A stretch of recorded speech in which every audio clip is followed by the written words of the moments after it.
Ano po siya, makapagpatuloy po siya sa baptism. Ano po? So, yun ang prayer ko. Sa pang-prayer ko na may yung Bible study sa Dubai, sa Satwa, saan yung lugar niya?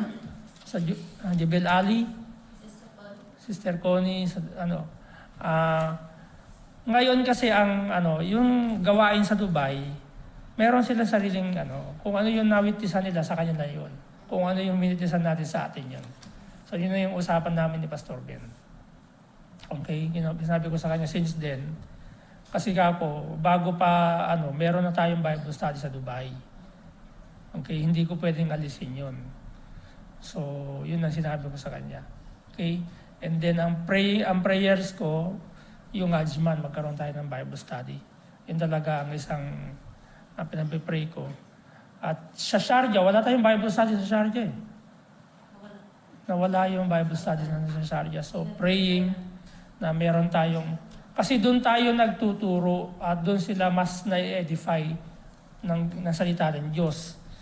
Okay? So, praying that God will move doon sa prayers natin. And we praise God kasi nagpapasalamat ako. Sa Almajas, marami ng mga baptist na namimigay ng tracts dyan. Pero na tayong mga katuwang, mga kamanggagawa. Kaya ang prayer ko talaga, kung may mga kakilala kayo, pray for them, maging close kayo sa kanila, then offer a Bible study. So yun ang ating yun yung ating another plan na mas effective siya actually. I'm not saying hindi effective yung street soul winning.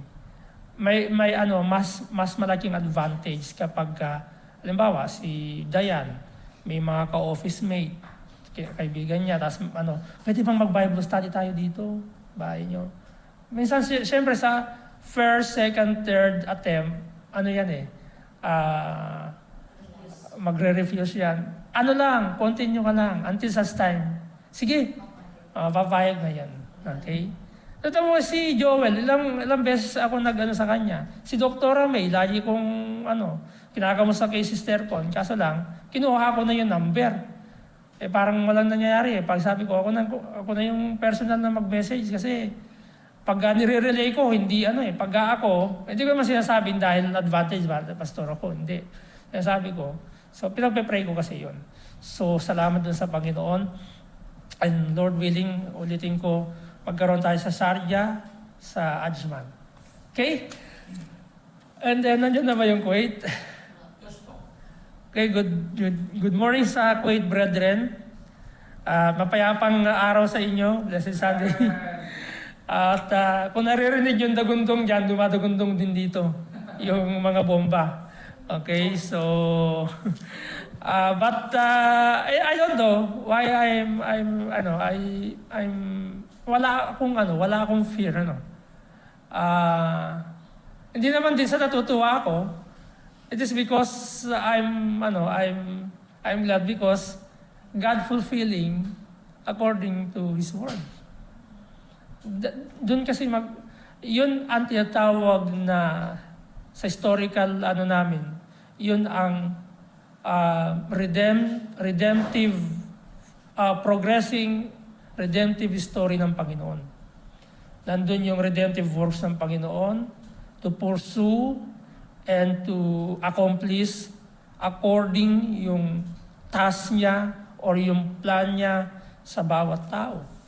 So, actually, yung Iran ay may mas magandang plano ang Diyos dyan. May pangako ang Diyos sa Iran. Akala lang natin, dahil enemy of Israel, ay walang plano ang Panginoon. May plano ang Diyos sa kanila at the end of the day. Yung dalawang bansang sumakop sa Israel, like Iran and Babylon Empire, may magandang pangako ang Diyos sa kanila. Pinakakuhaan sila ng Panginoon. Pinakakuhaan ng Panginoon si Nebuchadnezzar at saka yung kanyang kung babasahin nyo ay historical, yung kanyang generation. Pero magdadaan sila sa mga matitinding galit ng Diyos. Pero at the end of the day, ipapakita pa rin ng Diyos yung kanyang habag sa kanila. Okay? So don't worry, it will come to pass. Okay? It will come to pass. So ayun. Might be your loved ones sa Philippines, sila yung kinakabahan. Ano? Okay, sila yung kinakabahan. Actually, pinapauwi kami, sabi ko, paano naman kami makakauwi? Cancel niya lahat ng flights eh. Diba? Okay? So, uuwi na lang tayo kung loobin ng Panginoon. Sa langit na yon. Okay?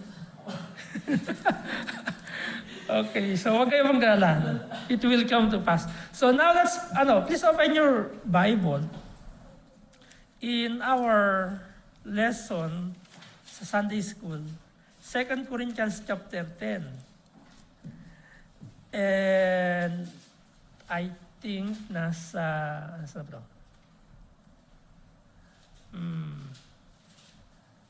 Hanggang 11. 2 Corinthians chapter 10, verse 7 to 11. Parang 7-11 yan. Ayun. Okay. So,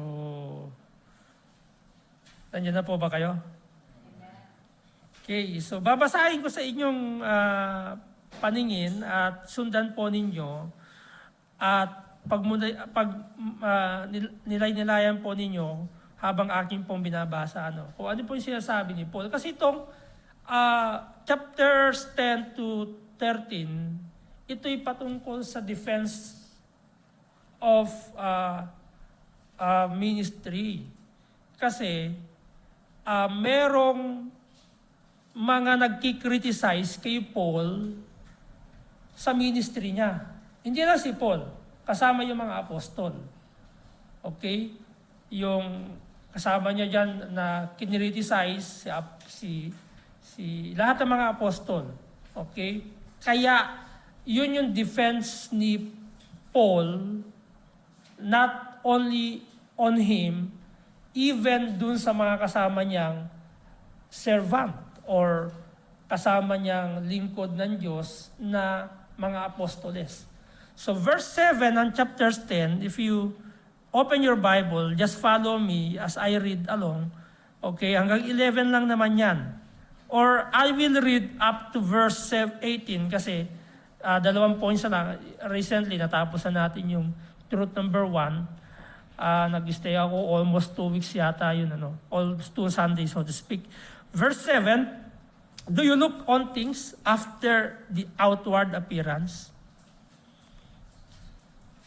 If any man trusts to him or to himself that he is Christ, let him of himself think this again, that as he is Christ, even so are we Christ. Hindi sinasabi dito na yung pag sinabi kasing may apostrophe S, ibig sabihin dyan, may sinasabi si Paul, yan ay patungkol na sinasabi mo kung ikaw ay kay Kristo, okay, hindi ibig sabihin ikaw ay si Kristo, ikaw ay kay Kristo, pag-isipan mo ng mabuti, okay? Kasi sabi ni Paul, kami man ay gayon din. Okay? So ano ibig sabihin noon? Sometimes, we tend to tell that I am from Bible Baptist Church. I am from Lighthouse Bible Baptist Church. Meron tayong mga pagkakaiba-ibang governance and church. But hindi po iyon ang tinutukoy ni Apostol Pablo. Ang tinutukoy ni Apostol Pablo dito, okay, kung kayo ay kay Kristo, kami man din. Kasi yung tinutukoy ni Apostol Paul dito, yung mga nagkikriticize kay Paul sa ministry niya. Kaya itong chapters 10 to 13 is all about defending God's ministry and God's servants. Okay? So, verse 8, for though I should boast somewhat more of our authority, which the Lord hath given us for edification, and not for your destruction, I should not be ashamed. Verse 9, that I may not seem as if I would terrify you by letters. For these letters say they are weighty and powerful, but his bodily presence is weak, and his speech contemptible. Let such an one think this, that such as we are in word by letters, when we are absent, which or such will we be also indeed when we are present. For we dare not make ourselves of number or compare ourselves with someone that commend themselves, but they measuring themselves by themselves and comparing themselves among themselves are not wise. But we will not boast of things without our measure, but according to the measure of the rule which God hath distributed to us, a measure to reach even unto you, for we stretch not ourselves beyond our measures, or our measure, as though we reach not unto you, for we are come as far as to you also in preaching the gospel of Christ, not boasting of things without our measure, that is, of others men's labors, but having hope when your faith is increased, and that we shall be enlarged by you according to our rule abundantly. Verse 16, to preach the gospel in the regions beyond, and not to boast in another man's line of things made ready to our hand. But he that glorieth, let him glory in the Lord, for not he that commendeth himself is approved, but whom the Lord commendeth. So, isang defense ni Apostle Pablo that God's servants in truth number 2, if you can see in our anak, ipakita mo lang dito sila Brother Benji, yung Kuwait, para meron akong para makita ko yung kanilang mga mukha. Okay. So, God's servants are Christ and have authority to act for your edification. Yung lingkod ng Diyos o yung mga lingkod ng Diyos ay binigyan ng authority ng Diyos upang upang sila ay magpatibay. Okay? Sa verse number 7. View God's servants as Christ instead of judging them by outward appearance. Kaya binanggit ni Pablo, do you look on things after the outward appearance? Sometimes, actually, yun ang kahinaan ng tao. Yun yung nature ng tao. Tumitingin tayo sa outward appearance. Tama? Majority, pag pupunta ka sa Dubai, majority ng tao, ang first na attractive area sa Dubai, ano yung pinupunta saan yun?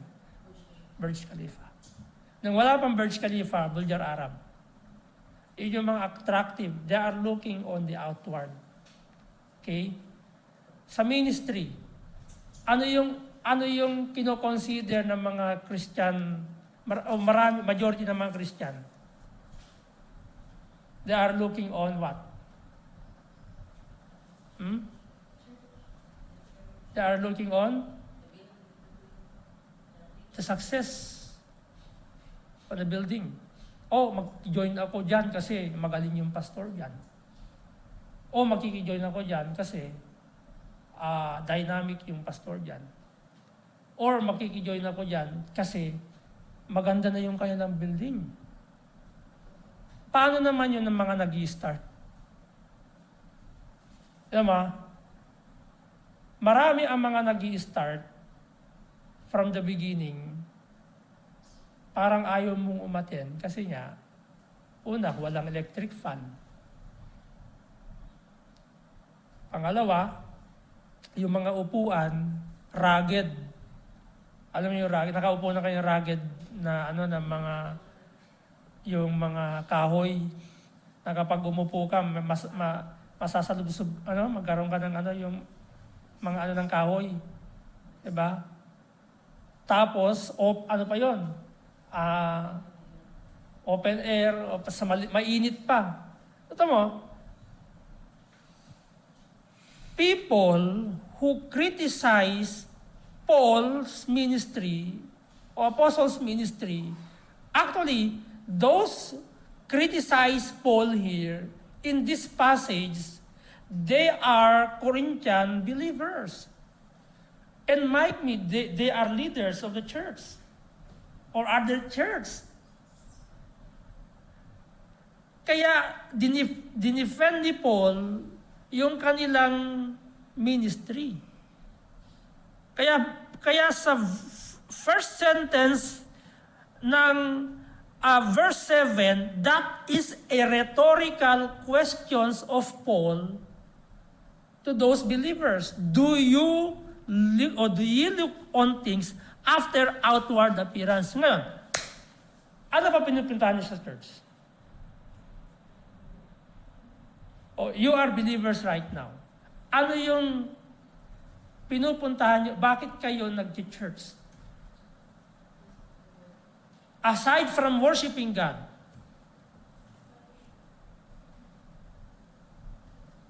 to get profit?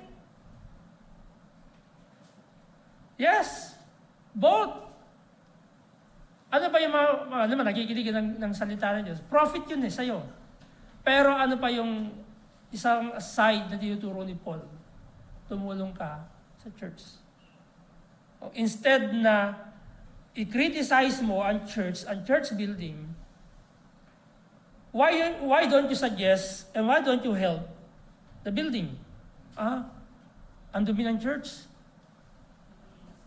Maglinis kaya ako. Hindi yung, ang dumi-dumi ng church dyan, hindi marunong mag-ayos ng mga member ng Christian Baptist Church sa Sharjah. Masakit naman pag yung ganyan, di ba? Ano ibig sabihin nun? Ano yung implication nun? Tamad tayo. Okay? Kaya nga minsan, pero hindi ko sinasabi si Paul ganun na. Minsan, nasa atin din kasi yun. Okay? Nasa katawan tayo nasa isang church tayo, hindi lahat ng miyembro ay functioning. Kasama ka sa katawan pero hindi ka nagfa-function. Anong tawag sa iyo? Dami ka lang. Display ka lang. Hanggang doon lang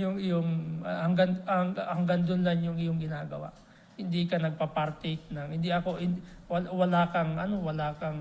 wala kang ginagawa, hindi ka nagfa-function, hindi ayaw mong maglinis, hindi ayaw mong tumulong kapag may gawain ng church, hindi ayaw mong, gusto mo lang mag-perform.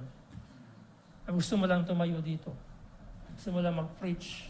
Gusto mo lang mag-memorize. Gusto mo lang umawit.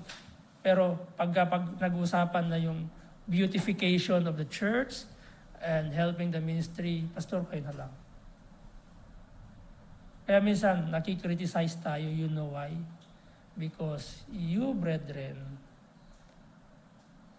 hindi ka nagiging, you put away yourself sa part ng body. Alam mo yung katawan natin ito? Bakit kailangan mag-function lahat to? Di ba pag kayo, halimbawa, sir, kailangan na natin putulin yung kamay mo. Patay na. Alam niyo yun? Kasi hindi na siya, wala siyang pakinabang. Mahahawa pa yung buo mong kaya, tinatanggal yung gallbladder. Bakit? Sisirain niya yung buo mong katawan eh. Bakit kinakailangan magtanggal ng kidney? Tinatanggal mong kidney? This is part of the body, right? Bakit tinatanggal yung sa babae, tinatanggal yung ovary? Dahil may cancer na o may cyst na. Okay? In order to save some parts ng body.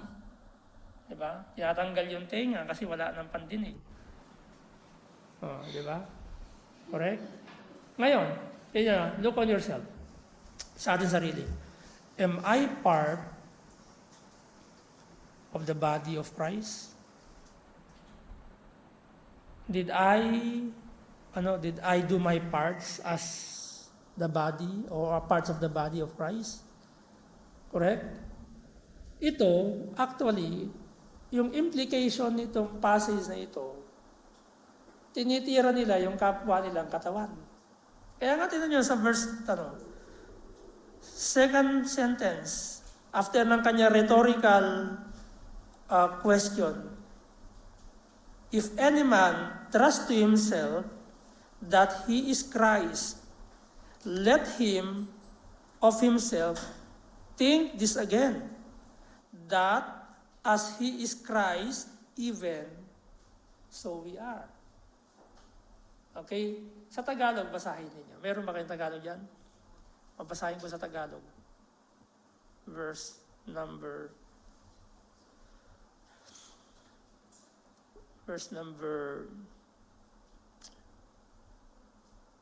7, di ba?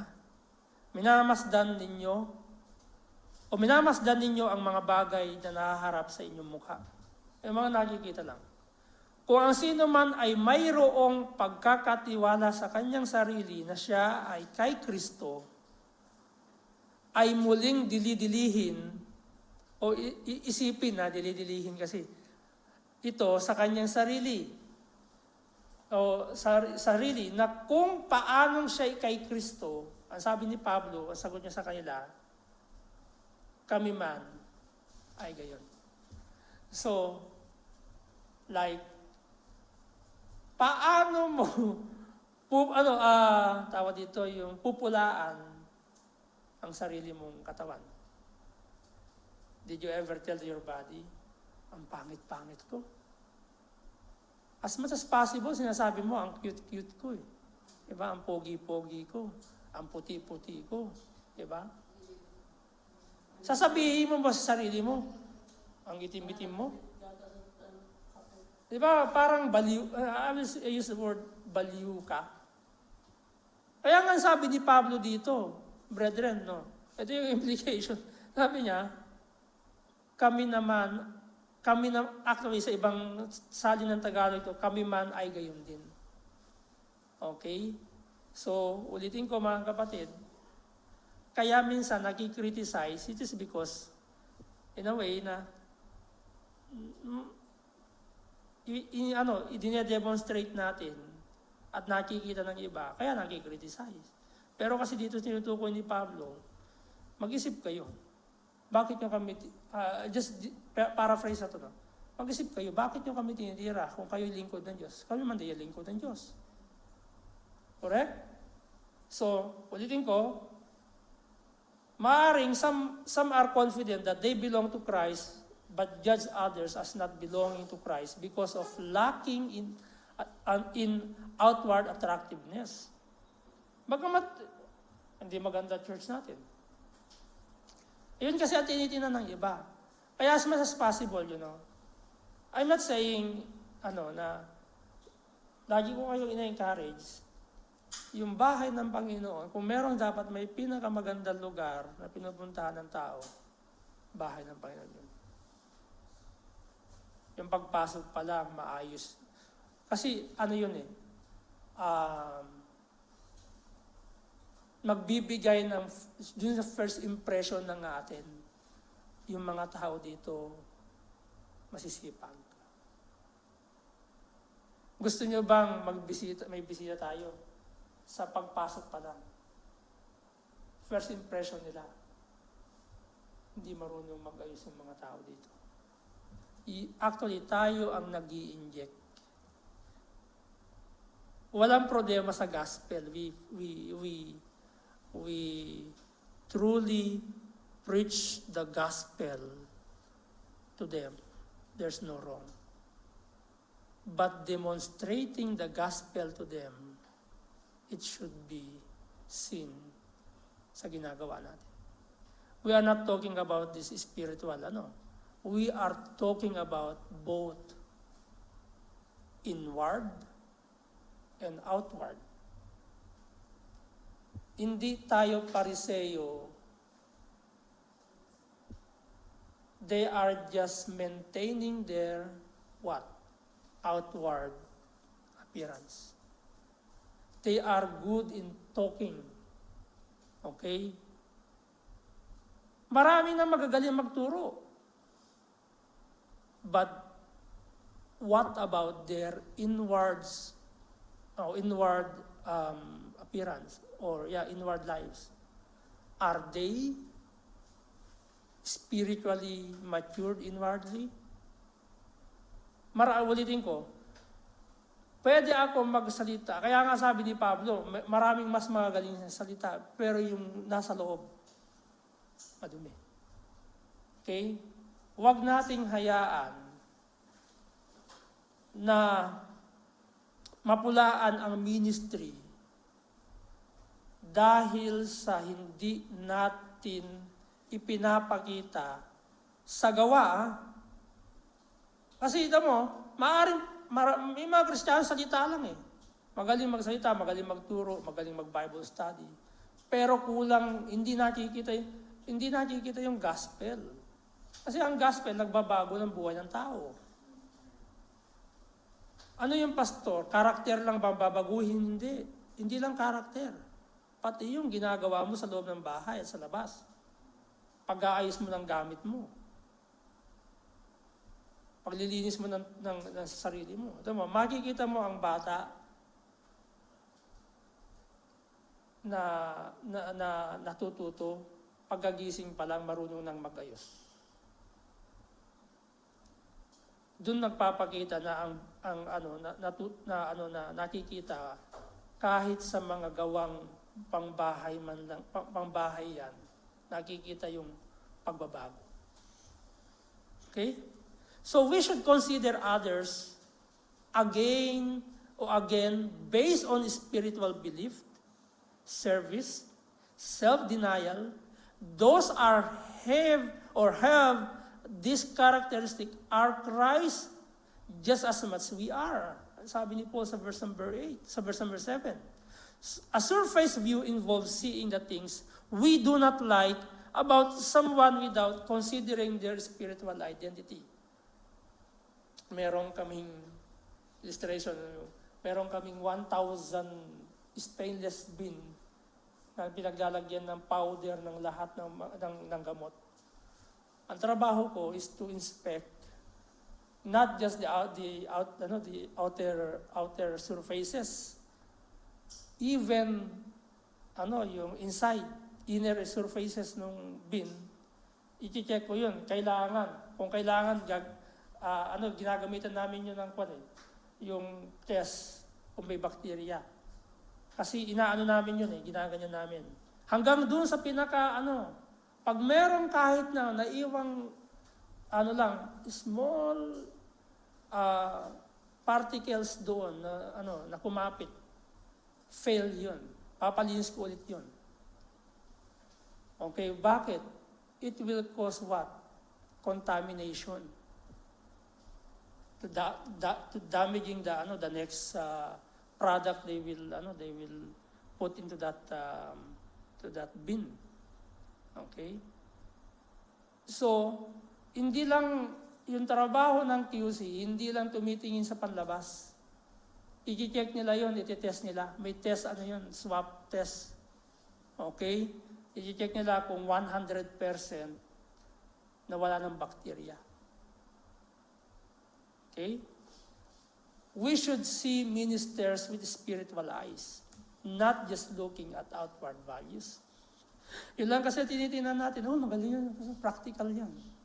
How about inward spiritual? Hindi tayo halimbawa, alisin nyo sa inyong isip na kahit na yung, isa sa inyo, kahit sa atin dito, nakikita nyo magaling si talented siya. Hindi ibig sabihin talented siya, spiritual siya. Okay? Kasi tinitingnan natin yun yung outward ability. At yun yung values. Ang bait-bait mabait lang siya. Iba yung magkaiba yung mabait ka sa spiritual na pamumuhay mo. Akala kasi natin, mabait siya, What about his spiritual or their spiritual life? Kasi kino-consider na natin mabait siya. Abay sabi nung, kaya nga yan yung ating against din sa mga turo ng isa sa maraming against natin sa katuruan ng Katolisismo na magpakabait lang, pupunta na sa langit. Hindi. Walang mabait sa atin. Sa totoo lang, walang mabait. Lahat tayo pasaway. Abay kung nung pinalo ng Diyos ang Israel, sana nagpakabait na lang sila. Ba't hanggang ngayon, nagdudusa sila ng hanggang ngayon ang Israel, hindi ko naman sinasabing anak, wag mong i-record baka mamaya bombahin tayo, joke lang. Diba sana ang Israel di nagpakabait, sana pinagpala sila ng Panginoon. Walang mabait. Kaya hindi tayo tumitingin sa, magaling siya. Diba? Ang problema nga sa mga poging pastor, immoral Alam mo yun? Maraming mga poging pastor na naging bumagsak sa immoral. Okay? Nilus nila yung moral nila, dignity nila. Okay? So, yun. Ulitin ko mga kapatid, before we proceed to sub-point B. We should see ministers with spiritual eyes, okay? Not just looking at outward values.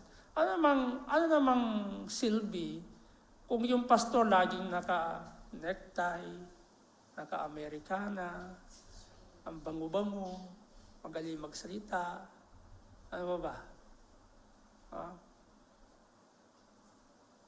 Pero spiritually, down siya. Nakita niyo, bigyan ko kayo ng halimbawa. Nakita niyo yung mga pare. Di ba pagka sila ay nasa kumbento ba tawag doon? Sabi kasi kumbento Sa church, pag naglakad sila, alam mo yung hindi makabasag pinggan. Pero pag lumabas na sila, doon maglalabasan yung totoo nilang ugali. Yung kamag-anak namin pare, ni-rape yung kanyang, alam mo yung tawag sa mga babae, yung mga ganun. Ni-rape niya yun Yung isa namang kamag-anak namin pare, puro mga pare kasi yun. Naghamon ng suntukan. Nabato lang yung kanilang bahay kasi may trouble Naggamon ng suntukan. Sabi ko, lumabas ako. Ay sayang yung pagkapari mo. Naglabas siya ng yung espada. Sabi niya, sinong naghahalit siya. Patayan daw. Sabi ko, lumabas ako dahil kamag-anak ko siya Sabi ko, nagkamali pa nga. Sabagay, unbeliever pa naman ako. Father, wag mo sirain yung yung pagkapari. Kasi galit ng galit Nilabas niya yung stainless na espada, gusto niya may kasalukuyan may batuhan doon sa lugar Kasi hindi naman sana, di ba, masira. Ibig sabihin, pag nasa kumbento sila, pag nagkasot na sila ng abeto ba yan? Di ba, parang parang hindi makabasag pinggan. Alam mo yung ganyan kasi yung pinicture nila, yung kinuha nila sa priest. Parang respetado. Abay paglabas, naghamon ng suntukan, hindi na kasi linggo yun Ayun ang sinasabing, they were perfect, but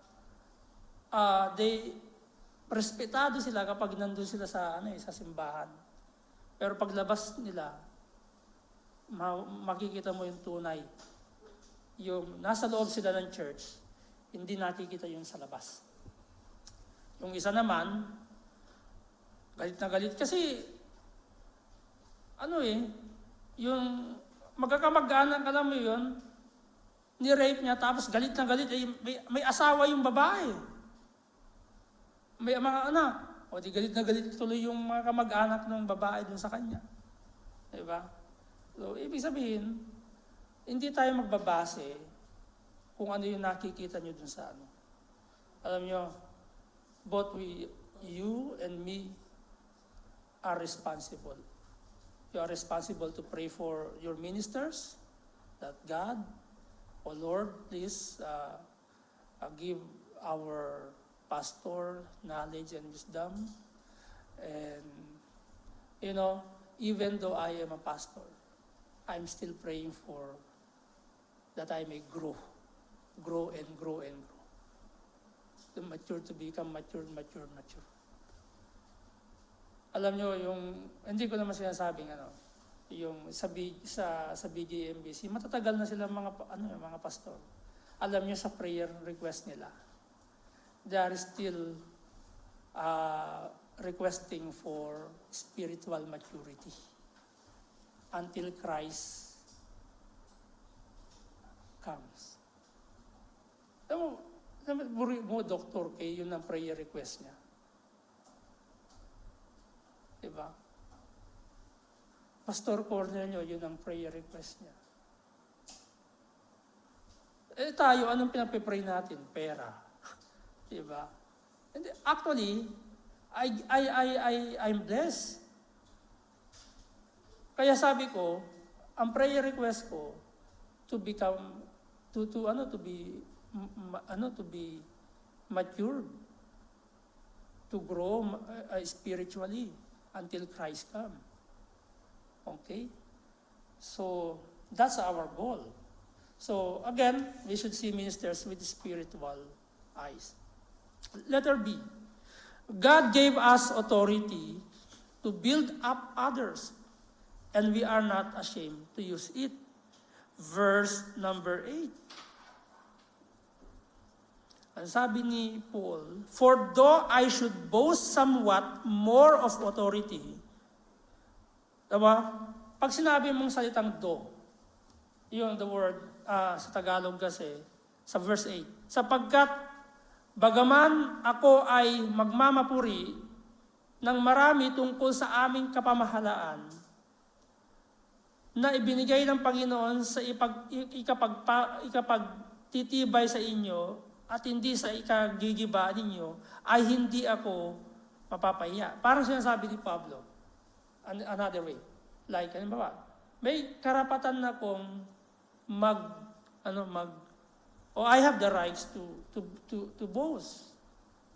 Pero hindi, kung titignan mo yung sentence, pwede niyang gamitin yun na magmayabang. O kasi, tama mo, ilang ba yung sinulat ni Pablo na epistle, na letters? O majority na sa New Testament, lahat ay epistle of Paul. Kaya sabi niya, pwede siyang magmapuri ng marami tungkol sa kanyang kapamahalaan. Pwede kong gamitin, pastor ako. Actually, yun ang mga ginagamit ng ibang mga office. Why ang pastor? Tama nga, di ba, minsan, nagiging way noon na magmayabang ang isang tao because of his position. Correct? Tignan mo, bakit maraming mga leaders, church leaders, they are not yet pastor, but they are boasting their position. Deacon ako ng church Diba? Hindi, sacristan ako dati. Diba? You are boasting the position. Okay? I'm not against position. Okay? Position is good, but it should be, magpasubmit ka. Halimbawa, ikaw na yung pastor, saan ka magpapasubmit? Sa Diyos. Saan ka magpapasubmit pangalawa? Sa mga tao. Amen? Hindi yung, pastor ako, bakit mo ako utusan? Diba? Bakit mo ako, ganyan-ganyan? Pagagalitan. Dumadaguntong. Okay. Amen? So, ibig sabihin, meron siyang karapatan dito na magmapuri. Pero hindi niya ikakaya. Ang sabi niya ni Paul sa ating binasa. He is not boasting in a proud way, but talking about it openly so as to help them to realize that He will use it. Sino ba ang nagsimula sa Church of Corinth? Di ba? Pwede niya. Kaya nga nung siya ay sa first epistles, sabi niya, wala akong naalalang binautismuhan sa inyo, maliban kay Gaius ba yun? At saka sa family of Stephanas. Kasi hindi niya sinabi na siya ay preacher of the gospel, hindi siya nagbabaptize. Kaya minention niya yun. Kaya ang trabaho ni Paul, kung titignan, evangelist siya, mag-share ng gospel, tas, ayan, Timothy, pumunta ka dito. Ikaw na mag-start dito. O si Timothy naman ngayon magpapatuloy doon. Kasi pupunta ako sa lugar ng halimbawa ng Kuwait. Pag nandun naman sa Kuwait, nag-evangelize siya, nagturo siya, okay, tawag siya, Ethan, punta ka dito sa Kuwait. Ikaw na magpatuloy dito hanggang sa ituturo ni Ethan, si Ethan na magbabautismo. Ganun yung style ng evangelist. Hindi nila i-on yung nasisharean nila. O, sa akin yan. Diba sa panahon natin ngayon? Hindi sa amin yan eh. Okay? So, yun ang ni Paul. Meron siyang rights to be boast, but he don't use it in a way to take to be advantage to them. Actually, use it to edify them. Okay? Verse number 9. Kaya sa verse number 9, sabi niya, that I may not seem as if I would terrify you by letters. Kasi sinulatan niya, kasi ang criticizes kay Paul dito, malakas lang ang loob ni Paul sa sulat. Kaya nasasabi niya yung gusto niya sabihin. Kaya sabi niya, that I may not seem as if I would terrify you by letters. So I am trying, sabi sa ibang I am not trying to just terrify you by my letters. So in verse 11, if you jump in verse 11, people should realize that what we are in word by letters, we will be in action when present. Iyon ang gusto niya sabihin. Walang hindi lang dahil ako ay nagsulat sa inyo, nag-send sa inyo ng letters or ng message sa Facebook. Minsan kasi malakas, iba naman sa panahon natin ngayon, malakas ang loob magsalita kapag hindi kaharap yung tao. Diba? Paano kung kaharap mo na? Dapat, kung malakas ang loob mo na magsalita sa Facebook, abay, ganun din kalakas ang loob mo magsalita sa face-to-face. Diba? Yun ang tinutukoy ni Pablo sa verse 11. Kaya sa verse 11, o verse 10 to 11, for his letters say they are, sinasabi nila, are weighty and powerful. But his bodily presence is weak. And this is contemptible. Okay? Verse 11, let such an one think this, that such as we are in word, si Paul, meron siyang rights to say, I am, that such I in word. Pero sinabi niya, that such as we are in what? In word, by letters. So, ibig sabihin, hindi lang niya parang in-on yung letter, yung criticize or yung ganong karakter, isinama niya yung kanyang kapwa manggagawa. Lahat sila. Kaya sabi niyan, we are in word by letters when we are absent.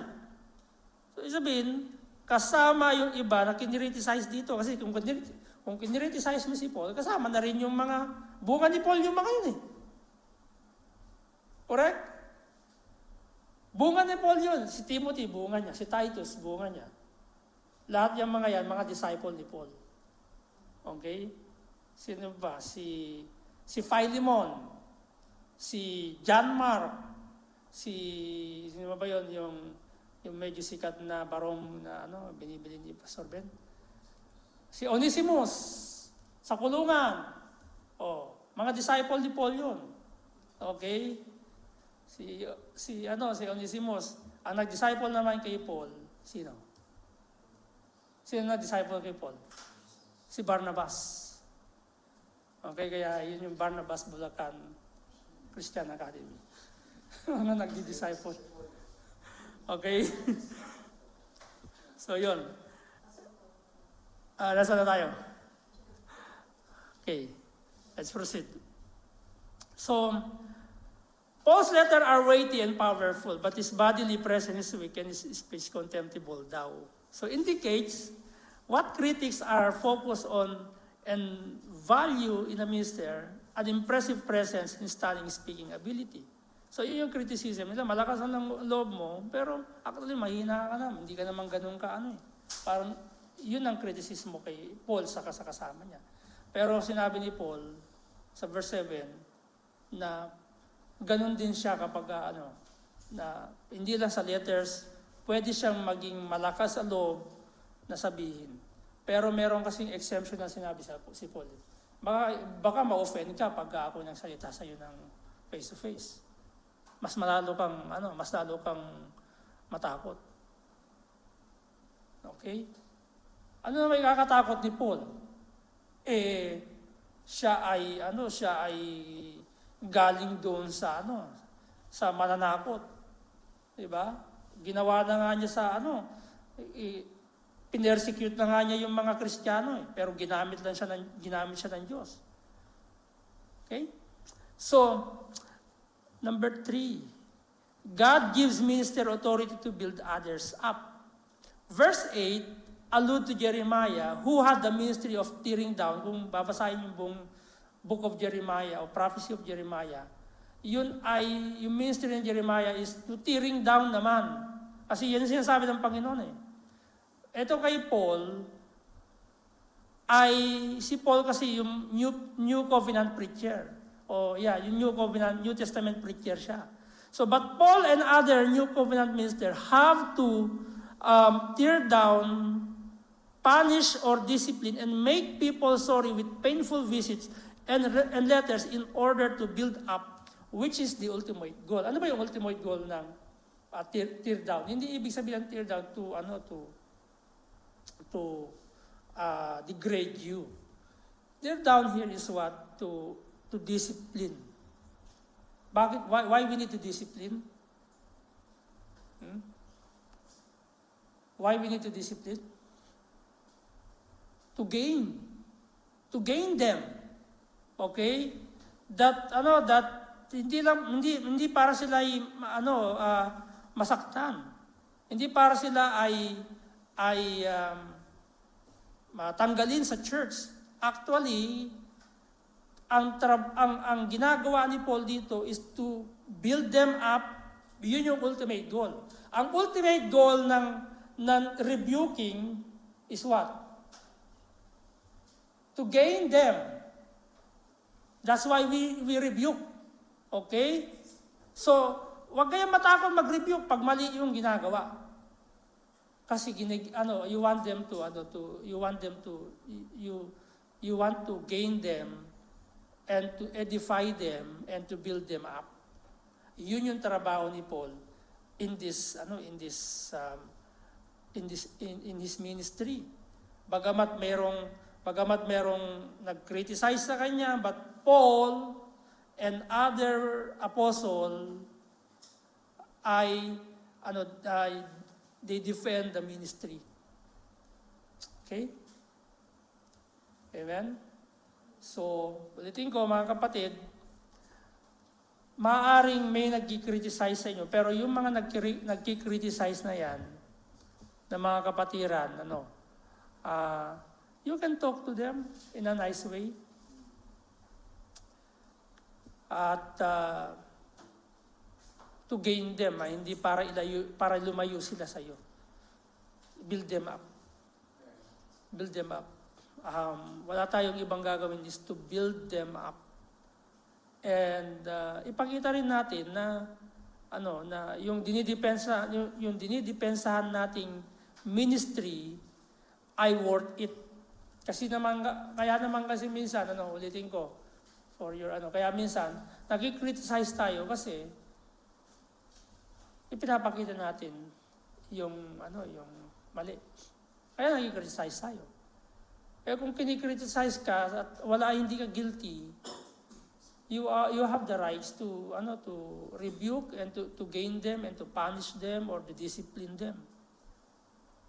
Okay? So, any questions? This is Sunday school, okay? You can ask questions if you have. But if not, let's have a break. Any question? Sa pagkatapos itong verse 10, meron tayong tawag dito, group works, ayan. Okay, siguro pag bumalik na yung nasa Pilipinas, Lord willing. Okay, if you don't have question, and that's all for today sa ating Sunday school, and let's have a break. Let's all stand up and let's pray for our break time, and also mag-follow up tayo, okay? And let's enjoy our break time. Dakilan Diyos sa aming Ama na makapangyarihan sa lahat, muli salamat po sa kabutihan mo sa amin. At kami, Panginoon, ay patuloy mong ninonurture by your words. And we pray, Lord, na kayo po, Panginoon, ang magbigay sa amin ng bukas na puso. Unawain, Panginoon, ang buhay ministry o buhay na nagmi-ministry, Panginoon Diyos. We pray, Lord, that may you teach us to not to criticize others because they are also your servant. And remind us, O Lord, na instead to criticize them, help them, O God.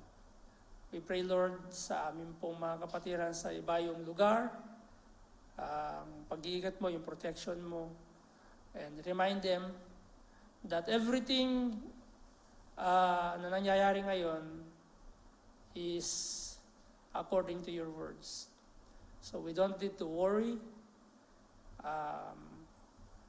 Instead, help us to be faithful and to trust you hanggang sa pagbabalik ng aming Panginoong Jesucristo. Also, Lord, for the food that we are going to eat, for the coffee and the bread that we are going to eat, may you bless this food, Father, for the nourishment of our body, and also may you bless the hands who prepared and share it to us, O God. All these things we ask in Christ our Savior, we pray. Amen. Okay, so you are dismissed. And let's